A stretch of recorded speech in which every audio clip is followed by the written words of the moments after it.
Hey guys, as always, thanks for tuning in. Jay Helmsing here, back at you with another Project One Gun update. Today I'm back out at the range. I just put down another 400 rounds, primarily with my Glock 19 Gen 5, the Project One gun. And as you can see, it's a little bit colder now, so time has progressed, obviously. However, with a heavy heart, I kind of tell you that really I don't have a whole lot to report.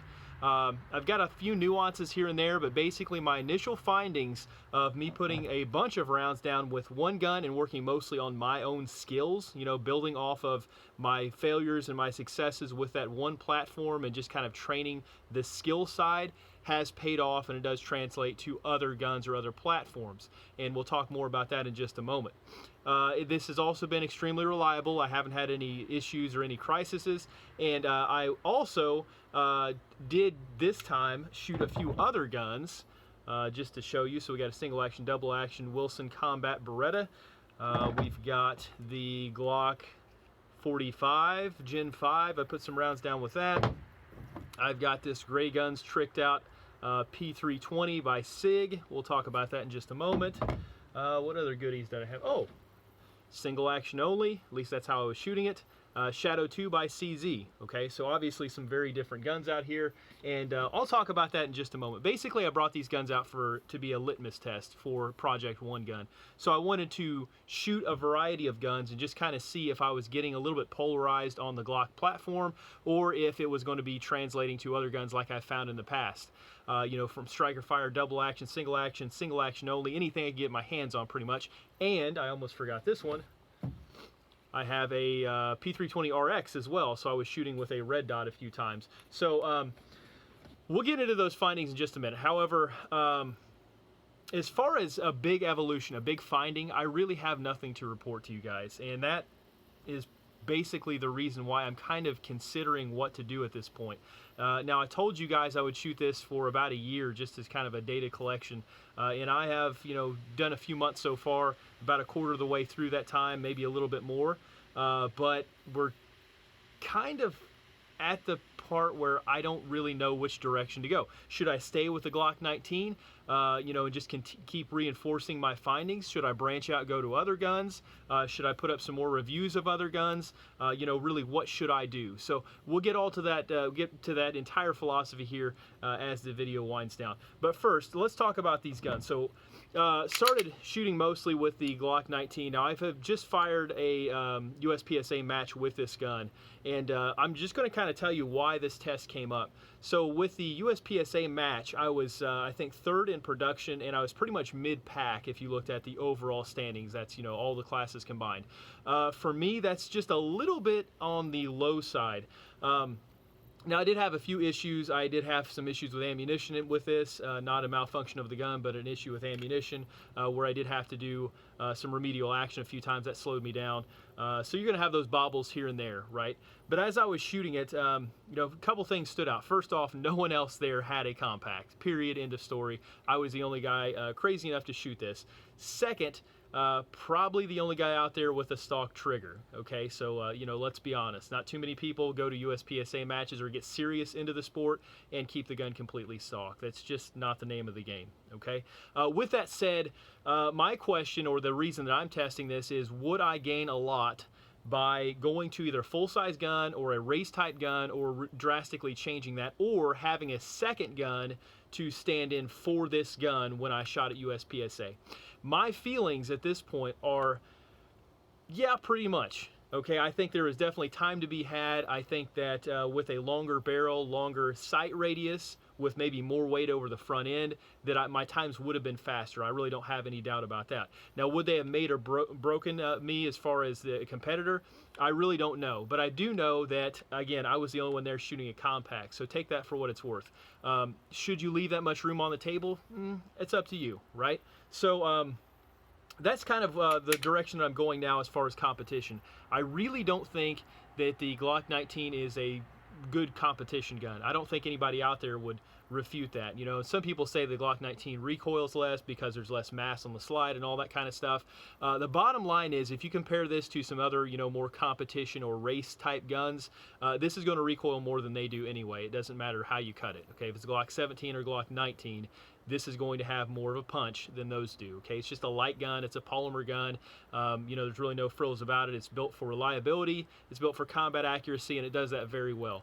So when you start putting it into these categories, it kind of depends, I think, how serious you want to get with your competition. Okay, so if you want to be a competitive shooter, probably not going to be super competitive with a stock Glock 19 unless you got a big time name and you've been doing this for a long time, and the competition's not too stiff where you are. Okay, so we'll just put that out there. Competition-wise, not real thrilled with it. It was adequate, you know, but again, I feel like I left some on the table. Now, obviously, carrying this gun around, I have no issues, no problems. I'm still carrying it primarily in my Raven Concealment Vanguard, and that fits in there, no problem. I've had no issues at all concealing this in any type of clothing that I wear, and obviously, with it getting colder, definitely not going to be a problem in that area, okay? I've had no malfunctions out of the gun, so it is completely reliable. We're looking at probably around 6,000 rounds at this point, right around that area. No real appreciable wear on anything, and no malfunctions, so it definitely gets high regards in that area. As far as any other training, like personal training, now I do feel like shooting this gun, just getting some time in on the trigger. So if I go weekly and I shoot this gun, I feel like that does translate to some other platforms, which I'm going to get into here in just a moment. So my time on this gun, I feel like, is well spent, and I really think that you should kind of dedicate yourself to one type of gun at this point. So, you know, if that's you, if you have a duty gun that you carry for work, might want to go to that platform, might want to spend a lot of time training on that platform, okay? If you have, you know, a specific brand that just fits better in your hand, you might want to go to that platform. And heck, for me, this FNS 9, fits my hand really well, and I shoot it really fast. Okay, so we'll get into this as I kind of break down these other guns that I brought at the range. But you know, find a gun that works for you, find a gun you can afford, find a gun you like to shoot, and I would say just stick primarily with that gun. Now, as far as using your defense gun as a range gun / competition gun, I'm starting to say probably not a good idea. Number one, if I take this to the range, put a lot of rounds through it, and let's say I do break something, I don't want to be stuck out there going home or being unarmed just because, you know, I took this out, it broke at the range, and now I'm stuck with it, right? So I do have extra parts with me and things like that, so it's really not much of a problem because I know a lot about these guns and I've been through a lot of them. But you know, you do have to stay on top of your maintenance and things like that. You are running a risk, right? Also, if you definitely heat this gun up a lot and then you put it back in your waistband like I've reported before, that is an inconvenience for sure. So just some things to think about, you know, and also the whole cleaning thing. If you put a ton of dirty rounds through it, you may want to go ahead and brush it out. It may actually take you longer if you're using your defensive gun as your main range gun than it would if you had two guns, one for the range and one to carry on you at all times. So I still stand by that. I think that's the truth. We already talked about as far as the gun firing and the gun handling translating to other platforms. I think that's absolutely true. The manual of arms is pretty close on all these striker fired guns. Reloads are going to be reloads no matter what. So you get those mechanics down, you really work on those skills, those hard skills. I think that's going to translate pretty much no matter what you pick up. There might be a slight learning curve, but I think it's probably going to be a very quick little speed bump for you to overcome. Now, let's start talking about these other guns. So after this last competition, I kind of went out and I wanted to see, you know, as far as timing goes and running with a timer and stuff like that, would I gain anything by using maybe a longer sight radius gun? The answer from what I've seen today is yes, okay? So we'll start at the top, and here's some odd findings, okay? Comparing these two, the Glock 45 and the Glock 19 Gen 5, comparing them side by side, and I believe it's mostly because of the sights here, I'm much more accurate with the Glock 19 than I am with the 45, even though this full-size grip tends to fit me a little bit better. So take that for what it's worth. I don't notice any difference in shooting it as far as feel or anything, or pointability or anything like that, but I am a bit more accurate with this Glock 19. And again, these sights are different. So this has a Hackathorn sight, which has got that larger rear notch, and I think I'm just not spending the time to really get it lined up, because on this I have the Ameriglo Bold sights, which, you know, you drop it in there, you're pretty close, and you can kind of go to town with it. Okay, so just some things that I've noticed there. Glock 19 for me, a little bit faster, a little bit easier to handle than the Glock 45. I don't know, take that for what it's worth. Second, FNS9, pretty much the same as the Glock 45, just a different platform that came out several years ago and nobody cared about it. I shoot this gun insanely fast, and as a matter of fact, I shoot this gun faster than I shoot my Glock 19, which I've been dumping a ton of rounds, a ton of time in. I don't know why. I can't explain it. The reset on this is weaker than the Glocks. It's just a freak. It's just, and it may just be my hands, and it may be, I don't know, maybe some kind of mental bug that I have or a virus or something. But for whatever reason, I do shoot the FNS guns very well. I do have accuracy problems, though, with these guns. So if I were to slow fire it as far as a group goes, my groups with these guns are not too hot, and I believe it's mostly because of the trigger. So the trigger in these, especially this one being an earlier model, is kind of terrible. I have smoothed it out a little bit just by shooting it over time. But it's just not the best in the world. I do tend to point this a little bit better than I do my Glock, and I do tend to be a lot faster on the trigger. So as far as shooting steel, where you're not really looking at accuracy, I lay down the fastest time as far as double taps on steel today with this gun using an array of targets, so multiple targets. The hits probably weren't super accurate. They might have been some C hits, but as far as getting it on the target really quickly, I was able to do that with this gun, and I was able to do it better than I was with my Glock 19. So take that for what it's worth. Different guns may work for different people, and you're not going to hear too many people out there to recommend an FNS as a high-end competition gun. They're just not that popular as far as that's concerned. Okay, so there you go with that. So some interesting findings there. We'll move on to something else that's very similar, but this P320. This is a Gray Guns Works P320, and this is about a 4-pound trigger. Okay, so really light trigger, and it's basically set up for competition or range use. I got this mainly because my duty carry weapon is a P320. So this was intended to be the competition gun that I went with, just to kind of keep all the mechanics and the manual of arms and everything pretty much in line. Now this gun, I was the fastest as far as striker fired guns go tonight. No shocker there. It's got a better trigger. You got the longer sight radius. I got fiber optic sights. These are the Way of the Gun Y-notch sights by Frank Proctor. Highly recommend them. But anyway, very, very fast on this gun tonight, and I was very accurate with this gun. This is probably the most accurate striker fire gun that I was shooting. However, it's the only striker fired gun that is in a full-size variation. So also take that for what it's worth, right? But as far as a competition gun goes, if I were to take one out and it had to be a striker fired gun, this is probably the way I'd go, or maybe my X5, which I don't have out here with me. I didn't notice a big difference with getting this on target, or the different grip angle or anything crazy like that, but I did notice as far as just raw competition, raw times, I was much faster with this than I am with my Glock 19, and I'm shooting my Glock 19 pretty well.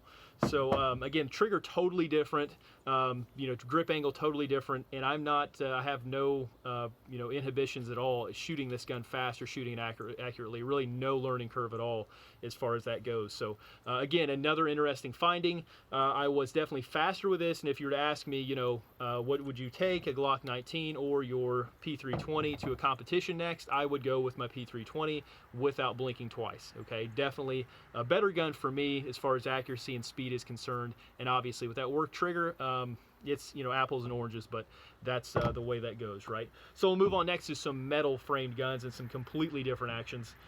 Next we have my Beretta. So this is my Beretta Wilson Combat Edition, Beretta 92G Brigadier. So this is obviously a completely different animal, and I do have a lot of time shooting the Beretta platform. Had a really good time shooting this gun today, even though I didn't put a whole lot of rounds down. But as far as time goes, I was faster with this than I was with my Glock 19. Again, no shocker. It's got a little bit better, more accurized barrel. It's got the heavier slide. Obviously, it's a heavier gun overall. There's also some other tricks and doodads into this gun. It's got the Langdon Tactical trigger in a bag in it. So very nice shooting gun. But I was faster with that gun, but I was a little bit faster with my P320 overall. So again, kind of a little bit more on that striker fired side. And I felt like if I worked more with a single action, double action, I would probably be faster with this.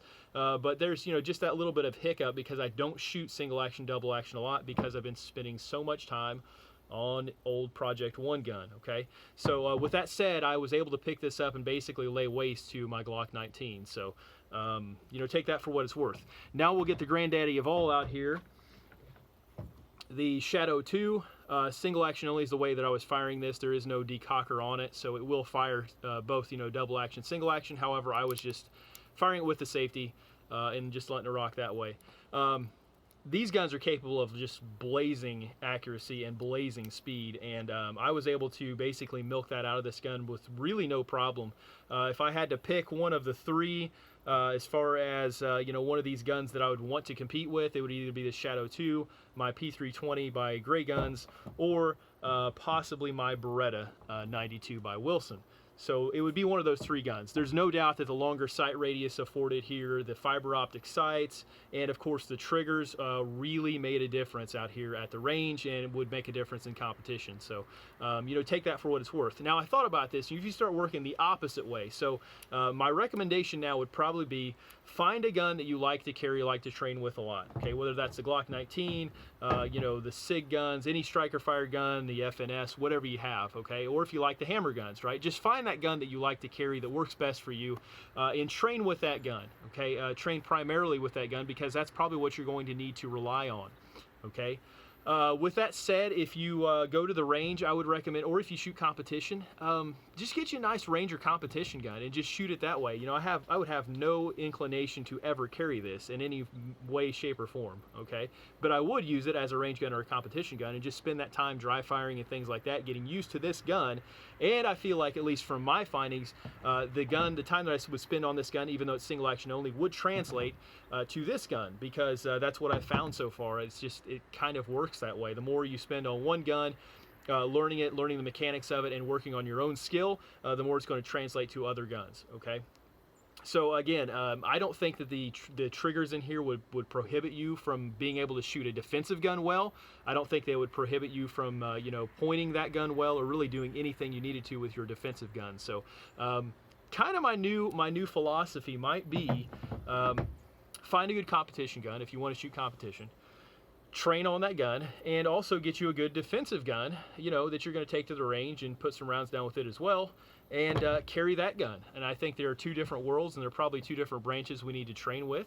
And yeah, that's pretty much the angle that I would take at this point. And again, that's kind of getting long in the tooth, I guess, but I'm pretty much at the end of the road, I think. I don't really know what else I could gather out of this project. My next goal is to take one of these guns, whether probably the P320, take this to a USPSA match, run some times with that, and then just give you some feedback. What did I feel happened? Would I have been any different with the Glock 19? Should I have just taken that? Whatever the case is. I really feel like there is time to be gained on a full-size gun, and I think this whole transition to maybe the shorter guns because of compensators, the 19X and the Glock 45 and all that stuff, and these with a 4-inch barrel but the long grip. Interesting idea, but I think it's going to come full circle, and it's probably going to do so fairly quickly, where we're getting back into those longer slides, because there is something to be said for a longer sight radius. Getting that flash and that muzzle blast out away from you a little bit more, and having more weight over that front end. It's just the way it works as far as shooting quickly. These guns here are great for concealment or appendix carry or whatever you want to do, or putting a comp on it if you do that.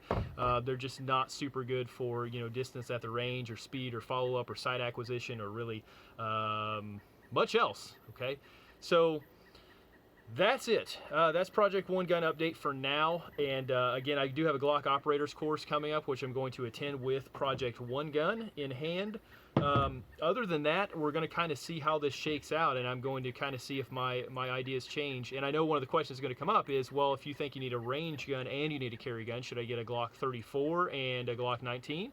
My answer to that is, I don't know, maybe. I really don't think there's a whole lot of difference between the transition. I just don't. I think if you stuck with one gun and you worked on your own skills on that gun, it's going to transition to whatever you carry. So I wouldn't be super focused on staying with the family of guns. I would just find a nice competition / range gun that you want to go out and shoot and maybe compete with, and really work on some dry fire and things like that with. And then I'd find a good defensive gun that you want to work on some more tactical and stuff, and maybe some tactical range time, and also dry fire on that as well. And I think, at least for me, I was able to transition very easily between the two, even with the single action, double action using the safety. Really didn't have a whole lot of issue doing that. So, as you see up here, I didn't have any bobbles activating that safety. You know, that may not be the same for everybody though. So kind of take this with a grain of salt. But those are my findings for now. Thank you for tuning in. There will be several more updates as we progress, and definitely look forward to that GSSF, or I should say not GSSF, my Glock operators course venture with that. There is a GSSF event coming up fairly soon in my area, so I may try to hit that up as well. But I will definitely update you guys as that occurs. Thanks for tuning in. Jay Helmsing. Be sure to like, subscribe, and comment below. I try to get to those when I can. If you have anything negative to say as far as, you know, whatever, the typical trolling and all that stuff, it's probably going to get deleted. But other than that, if you have something, you know, worthwhile to say, some comments, questions, anything like that, I will get around to you. Thanks again for tuning in. Jay Helmsing.